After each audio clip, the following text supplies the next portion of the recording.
Hey y'all, Sandy Petersen here. As you may have guessed, I'm wearing the mask to advertise something. This is the Black Goat mask, which you can get from us. And we have a whole lot more. If you don't want to have an actual picture on it, then you can go the classier way. Here is the Azathoth symbol. And we also have Cthulhu symbol. Or plain old Cthulhu himself. Anyway, there's a whole bunch of these masks. They're on a site called Redbubble, one word. Just go there and search for Petersen Games, and they have a huge range of these stylish masks that you can go more insane when you wear, and they have the added bonus that other people will go more insane when you wear them. We're probably doing a contest soon where we'll give away some of the masks, but don't wait. You probably won't buy all the masks, so even if you get one, the one we give away might be a cool one that you want.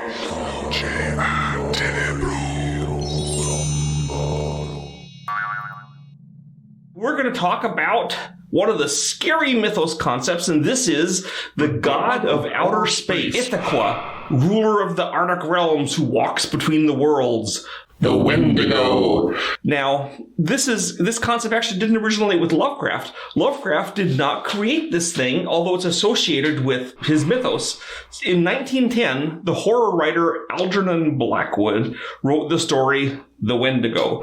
Now, the lurid image I'm showing here does not have much to do with the story. The story is really creepy, really ominous, and you never see the actual Wendigo in the story, just its effects and after effects. It's really an excellent, scary story. It's one of Blackwood's, rather not Lovecraft's, one of Blackwood's two best stories. The other one being The Willows. Lovecraft adored both stories. He talked about them in his letters and his reviews. Anyway, that's where the first concept of the Wendigo came from. Not that Lovecraft wrote about this thing, but that he liked it. Now, August Derleth wrote a short story called Ithaca in 1941 after Lovecraft died. I think August was trying to create a name for a Wendigo-type god that sounded American Indian because he knew that the Wendigo was Native American, but he also wanted to sound like a Lovecraft being. Anyway, that's where Ithaca comes from. It's kind of like a mix between Indian and Lovecraft.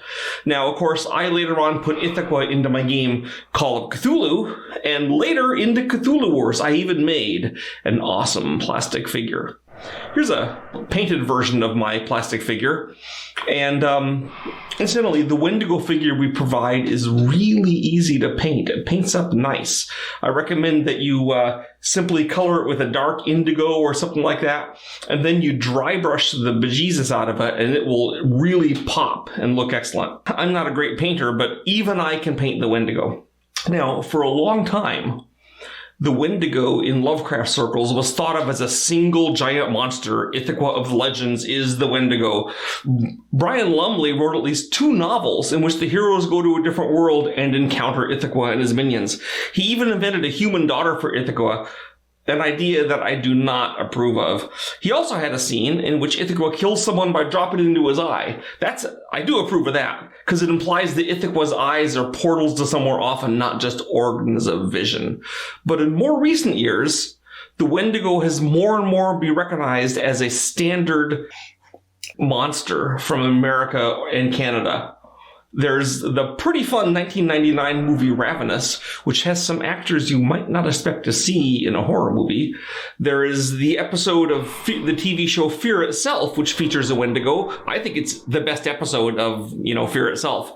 There's a psychological horror movie from 2001 where the Indigo is kind of preying on minds. It doesn't really work for me because the Wendigo might be imaginary, but it might for you. And then there's the really terrible but fun Trauma movie where the Indigo is kind of a skeleton elk centaur with ice powers. But what is the Wendigo? Is it this giant monster? Something else? Is it something else? Well, the concept of the Wendigo, whether or not this is based on American Indian lore, is that Wendigos are people. They're humans.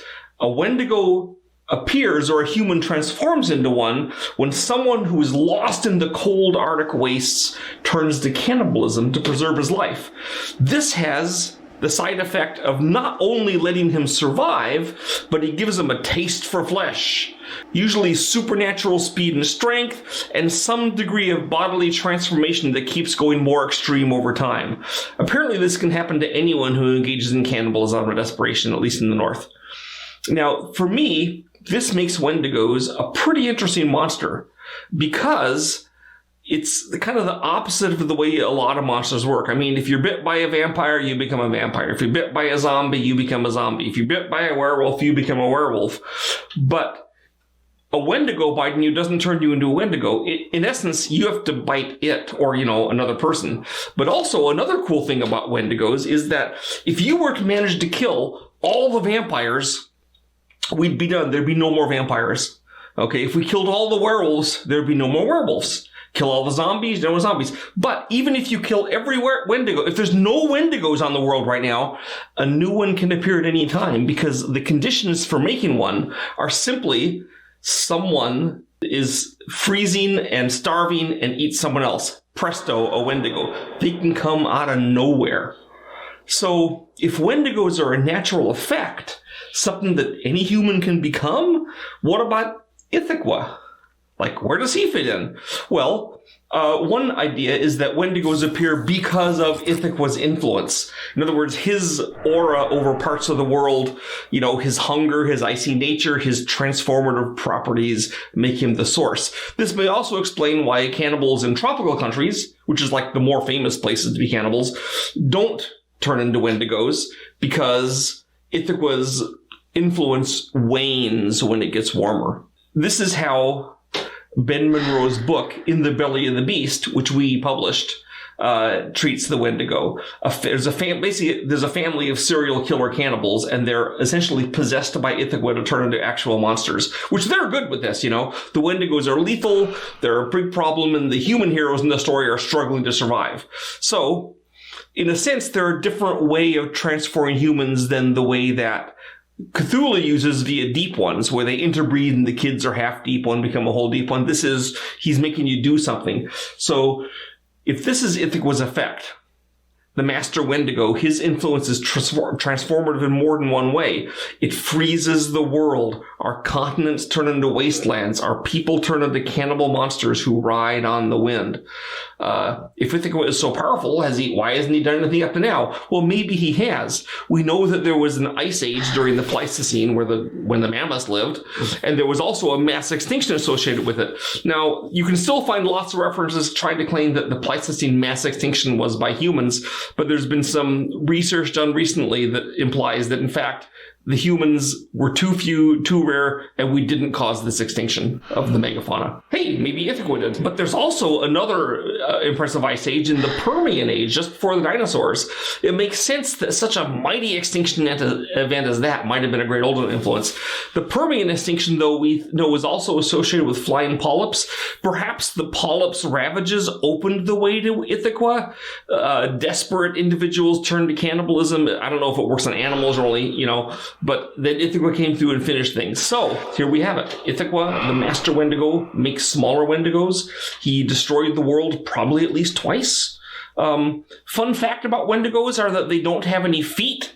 My illustrations always leave the feet off. Japanese ghosts also don't have feet, so I wonder if there's a connection there.